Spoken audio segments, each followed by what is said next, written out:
Pēc 8 gadu pārtraukuma šoziem Liepājā atgriezās uzņēmējdarbības izstāde Ražots Liepājā, pulcējot vairāk nekā 180 uzņēmumus.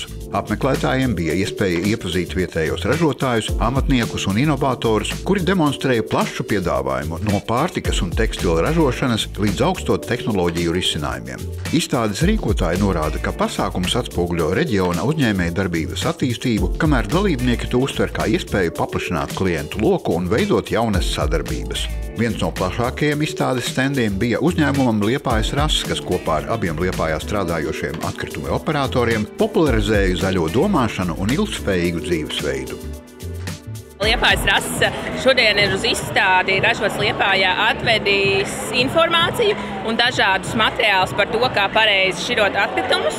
It sevišķi šobrīd vēl joprojām ļoti aktuālos bioloģiski noārdojamos atkritumus, tātad ko var likt iekšā šajos konteineros, kādi izskatās šie konteineri, un arī, ja ir nepieciešams, tad sniedzam informāciju par to, kā šos konteinerus var saņemt.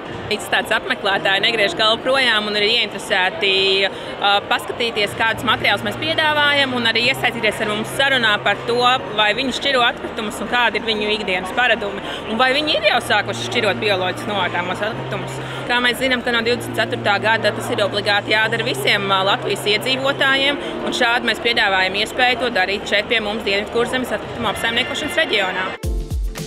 Tāpat uzņēmuma pārstāvji kopā ar saviem sadarbības partneriem izstādes apmeklētājiem prezentēja kādu Liepājas infrastruktūras jaunievedumu. Otrs lielais jaunums, ar ko mēs šogad esam arī izstādē, ir tas, ka mēs vēlamies informēt liepājniekus ar to, ka Liepājas pilsētā ir atvērti 2 jauni šķiroto atkritumu savākšanas laukumi. Viens atrodas Ziemupas ielā 44 un otrs atrodas Ulmalas ielā 2.